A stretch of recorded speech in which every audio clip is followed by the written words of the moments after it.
Assalamualaikum warahmatullahi wabarakatuh. Halo semuanya, perkenalkan nama saya Mutiara dari Prodi Teknik Industri.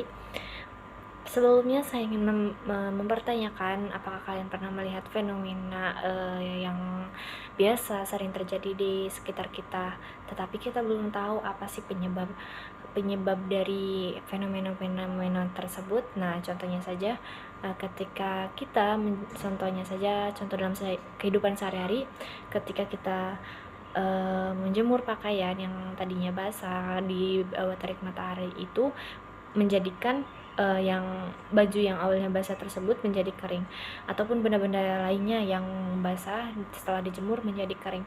Dan kenapa sih setiap kita membeli es krim, nah es krim tersebut dikeluarkan dalam freezer, maka es tersebut lama kelamaan akan mencair. Nah, pada kesempatan kali ini saya akan membahas tentang definisi kalor dan juga temperatur. Nah, di mana definisi kalor dan juga temperatur ini berkaitan dengan penyebab-penyebab awal dari fenomena yang sering terjadi di sekitar kita yang saya sebutkan pada bagian awal tadi. Langsung saja kita pada pembahasan yang pertama, yaitu definisi kalor. Di sini disebutkan bahwa definisi kalor itu adalah energi yang berpindah dari satu sistem ke sistem lain akibat perbedaan temperatur. Nah, maksudnya bagaimana? Mari kita lihat contoh video yang berkaitan dengan definisi kalor tersebut serta perpindahan dari energi tersebut.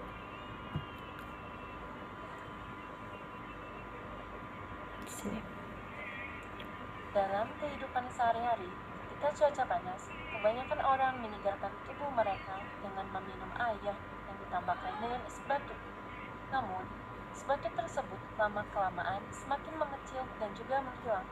Kira-kira, apa penyebab yang terjadi pada es batu tersebut? Dalam hal ini, kita mengenal istilah kalor. Kalor adalah energi panas yang berpindah dari benda bersuhu tinggi ke benda bersuhu rendah. Nah, jadi sekarang kita dalam fenomena tadi disebutkan bahwa es batu yang tadinya padat tersebut menjadi cair. Nah, bagaimana sih hal tersebut bisa terjadi?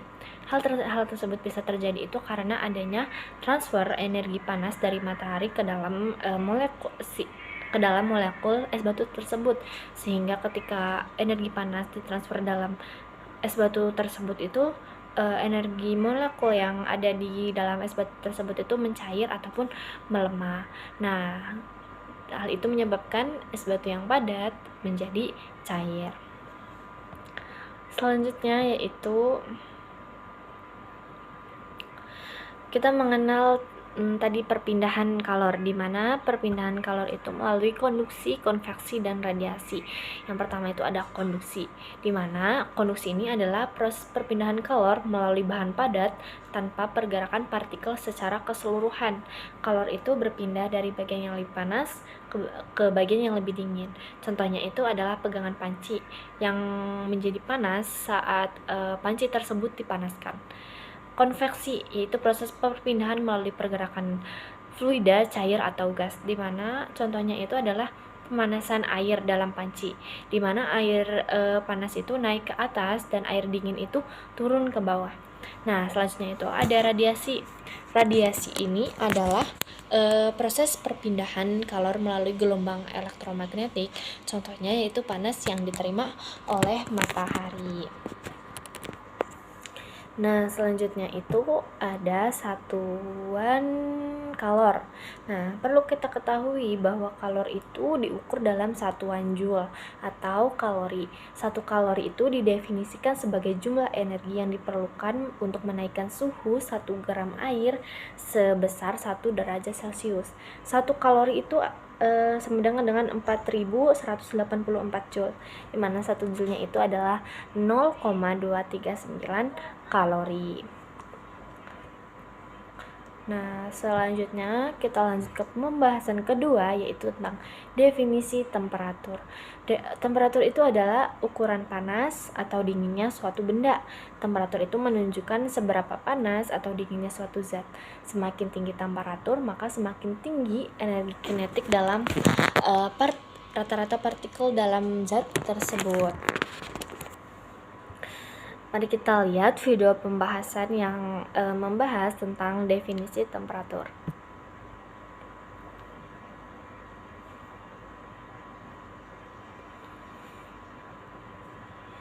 Jika kita memasak suatu makanan menggunakan teflon yang tadi bersuhu dingin menjadi panas, sehingga hal ini menyebabkan perbedaan temperatur. Apa itu temperatur? Temperatur adalah ukuran seberapa panas atau dinginnya suatu benda. Jika kita memasak Nah, suatu disebutkan makanan, hal ini dalam menyebabkan contoh video perbedaan ini, ketika kita memasak menggunakan wajan, maka wajan tersebut itu yang tadinya dingin menjadi panas. Nah, hal tersebut itu menyebabkan perbedaan temperatur. Bagaimana sih proses transfer energi panas ke dalam wajan tersebut? Nah, di sini ketika wajan tersebut dipanaskan, energi termal dari sumber panas, misalnya api kompor atau induksi, itu ditransfer ke permukaan wajah. Nah, partikel logam dalam wajan itu mulai bergetar lebih cepat karena energi kinetiknya itu meningkat.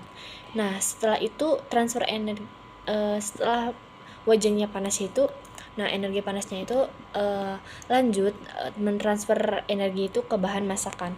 Nah, panas dari wajan itu berpindah ke bahan masakan melalui konduksi dan konveksi.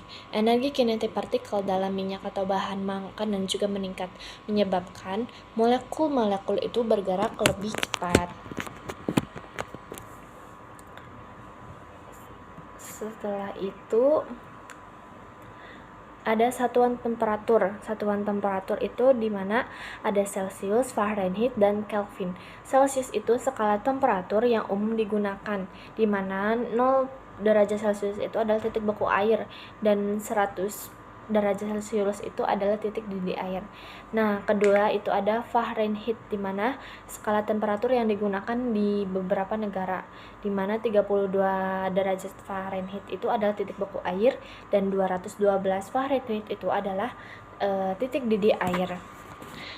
Selanjutnya itu ada Kelvin, di mana Kelvin itu adalah satuan SI temperatur, di mana 0K itu adalah 0 mutlak atau tidak ada energi termal.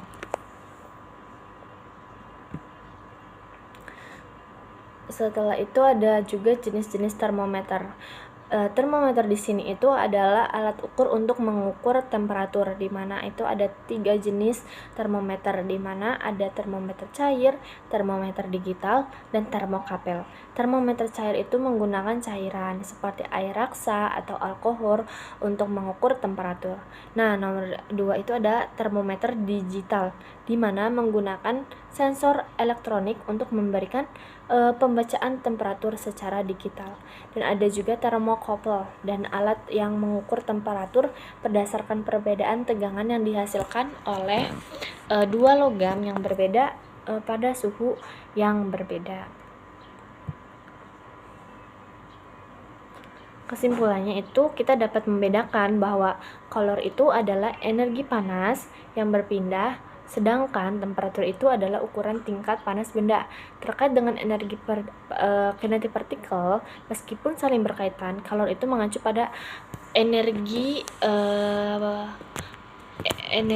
dalam perpindahan, sedangkan temperatur itu mengukur kondisi energi dalam suatu zat. Sekian pembahasan definisi kalor dan juga temperatur yang dapat saya sampaikan. Kurang lebihnya mohon maaf. Wassalamualaikum warahmatullahi wabarakatuh.